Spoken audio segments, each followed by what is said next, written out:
So let me just go around and say this. I'm just going to go around and say write a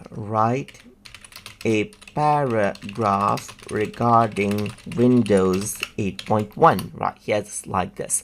And then I will get a prompt response right here, just like this.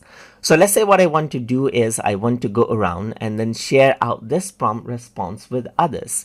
And for that, what you can actually do is you can utilize the share feature. So you can see that this is the prompt, and once it completes generating, then you can see that share is an option. And if I were to go around and click right here, then you can see that I can go around and copy out this particular URL right here, and the link gets copied out. You can also share via email right here and click on one of these options to share in different social media sites, and even utilize this to save it to OneNote.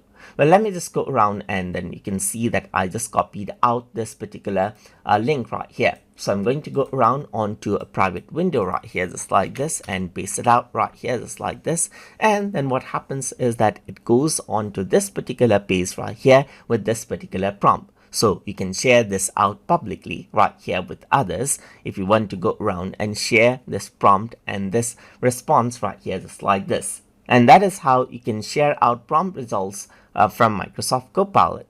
So I hope you guys learned something as always. And as always, please like, comment, share, and subscribe.